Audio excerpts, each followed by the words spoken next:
é muito fácil chegar e jogar as pontas nas costas do trabalhador. Por que não se discute as desonerações? Por que não se discute a questão da dívida pública? Por que não se discute a cobrança dos grandes devedores da Previdência? Por que não se discute a aplicação daquilo que prevê a Constituição no tocante à cobrança de imposto sobre grande fortuna? Por que não se discute a taxação de lucros e dividendos? Tenho certeza que metade desses problemas que eu citei, dessas questões que eu citei agora, se fosse discutida de forma séria, objetiva e responsável, resolveria o problema da Previdência e não só. Outros tantos problemas que nós temos no Brasil. Mas é muito mais fácil pegar o soldado, o cabo, o sargento, e aí me permitam me referir à minha categoria novamente, o soldado, o cabo, o sargento, o subtenente, que não pode fazer greve, que não pode isso, que não pode aquilo, que não pode aquele outro, criar toda uma construção de privilégio, quando na verdade já foi explanado pelos meus antecessores aqui que não é verdade, não existe privilégio. Dizer isso é muito fácil pegar os professores, o trabalhador rural, a enfermeira, aquele pessoal lá da ponta do sistema, o trabalhador, aquele que efetivamente constrói o Brasil com o suor do seu rosto, e jogar uma carga em cima dele, e aí depois agradar ou para agradar o mercado financeiro. E não sejamos ingênuos, todo mundo já sabe, né? Não estamos mais na década de 60, na década de 70, 80, a informação pode ser hoje divulgada tranquilamente, está aí nas redes sociais, todo mundo sabe que essa reforma da Previdência é para agradar o mercado financeiro. Todo mundo sabe disso. Ninguém é mais ingênuo ao ponto de acreditar que o problema é só a Previdência. Não. O problema é muito mais grave no Brasil e precisa ser discutido. Por que eu estou discutindo? A ANASPRA tem uma posição muito clara com relação à reforma da Previdência como um todo. Nós somos contra a reforma da Previdência como um todo. Por quê? Porque eu não sou filho de chocadeira. Eu tenho filhos, eu tenho mãe, eu tenho pai, não obstante já estarem falecidos, mas eu tenho parentes, amigos, que não são militares e que estão lá.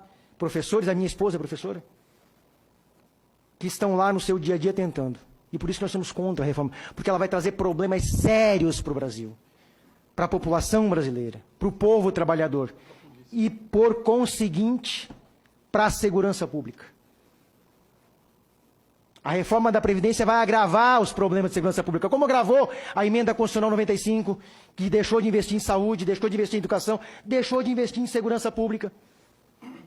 Nós não temos efetivo para trabalhar hoje, aí o secretário falou que a reforma da Previdência vai possibilitar contratar menos efetivo. Menos ainda, secretário? Aí nós vamos trabalhar como? O coronel Miller colocou agora há pouco aqui, que trabalhava numa escala de lá em 76, coronel? 77? Não é, essa escala está hoje. Essa escala existe hoje na polícia e no bombeiro. Continua. E vai se agravar. Vai se agravar porque não tem efetivo. Não contratou-se efetivo nos últimos anos e aí dá um problema para a segurança pública, dá um problema, todos aqueles problemas que foi trazido ali, de suicídio, de afastamentos, etc, etc, são todos problemas que a gente insistentemente tenta colocar. Temos problemas com relação à instituição policial militar, bombeiro militar, polícia da segurança, temos, óbvio que temos. Não vamos aqui achar que somos os paladinos da morte. Estamos corrigindo e buscamos todos os dias corrigir os problemas. Agora, é preciso reconhecer a profissão policial e bombeiro militar como sendo uma profissão diferenciada e não detentora de privilégio. Poderíamos citar vários privilégios aqui. Posso passar o dia todo citando quem tem privilégio aqui. Posso passar o dia todo citando quem tem efetivamente privilégio. Trabalhar numa escala 24 por 24, 24 por 48, né, no sol, na chuva, sem condições mínimas de trabalho, porque nem viatura tem para trabalhar. Nem viatura tem para trabalhar, armamento obsoleto, sujeito a todos os tipos de intempéries do tempo, da atividade, etc. É privilégio? Não, não é privilégio. A reforma da Previdência tem que ser rechaçada por esse Senado, rechaçada por esse Congresso, porque vai afetar de morte a população brasileira, em benefício de um pequeno grupo de 15%, talvez um pouco menos, da população brasileira e alguns grandes banqueiros mundiais.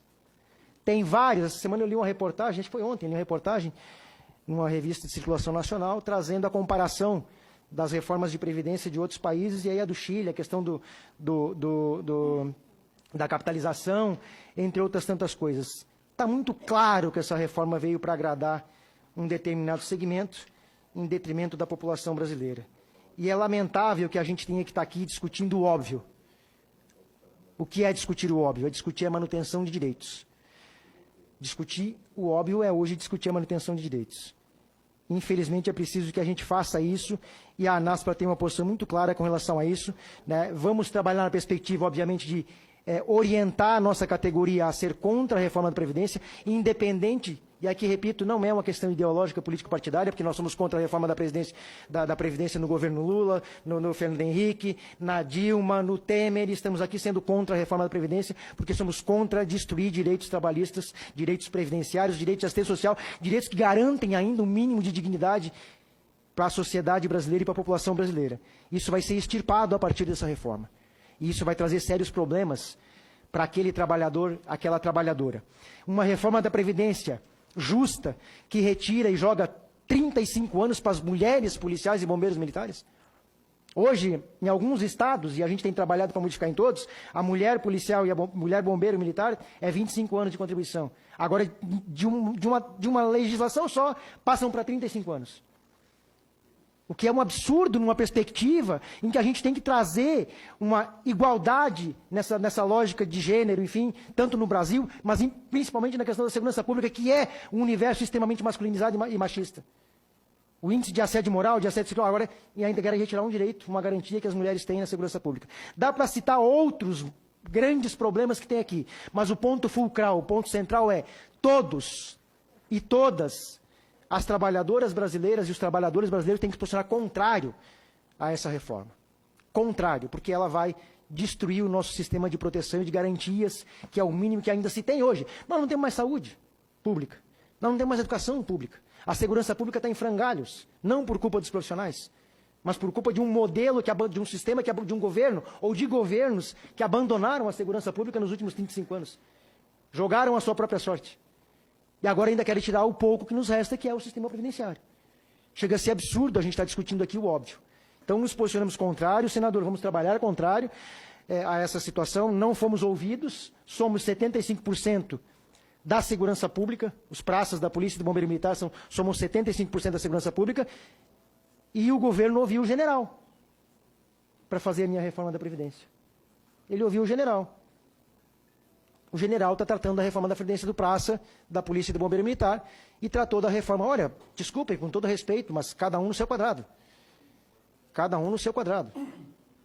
Né? O general entende lá da questão da segurança nacional, ok, tem algumas noções de segurança pública, mas quem entende de fato de segurança pública é o soldado, é o cabo, é o sargento, é o subtenente que está na ponta, vendo o dia a dia do que está acontecendo. Não está no ar-condicionado, idealizando coisas para aplicar lá embaixo sem condições via de regra. Sem condições via de regra. Então é preciso tratar isso de forma séria. Nos posicionamos contrário, vamos trabalhar contrário. Na pior das hipóteses, vamos apoiar, vamos trabalhar emendas no sentido de minimizar o problema. Mas a nossa posição central é contrário à reforma da Previdência como um todo. Não vamos e não aceitaremos mais pagar essa conta, como temos feito nos últimos 20 anos, 25 anos. Vamos discutir. Por que não se fala em dívida pública nesse Congresso Nacional, né? Por que a imprensa não fala em dívida pública, né? Tem vários debates aí bacanas, legais, muito esclarecedores. A doutora Maria Lúcia Fatorelli faz debates esclarecedores sobre isso. Por que a grande mídia não leva para trazer essas discussões? Por que não discutimos a questão efetiva daquilo que está na Constituição, que é imposto sobre grande fortuna?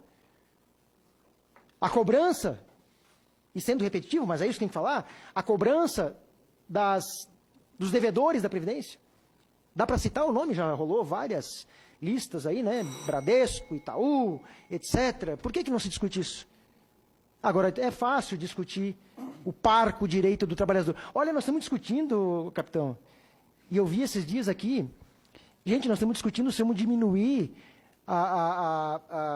de um salário mínimo para meio salário mínimo, aposentado, o direito, como é que é o nome o BCP, desculpa. Gente, chega a ser ridículo imaginar uma discussão sobre redução para R$400. Como é que alguém consegue, em sã consciência, defender um negócio desse?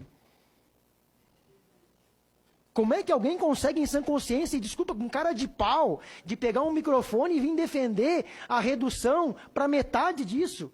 400 e acham que estão fazendo caridade. Vamos discutir 35 anos para policiais e bombeiros que não conseguem trabalhar. Ora, se os oficiais, Coronel Miller, aceitaram 35 anos, ok. Então vamos separar. Os oficiais vão fazer 35 anos e vão ficar com 30. Porque não consegue, não dá. É desumano imaginar um soldado, um cabo, um sargento lá na rua, com 60 anos de idade, correndo atrás de um marginal com 16, 17, 18, 19. É ilógico. Chega a ser tosco uma discussão nesse sentido. Chega a ser tosco. E tudo em nome do mercado financeiro.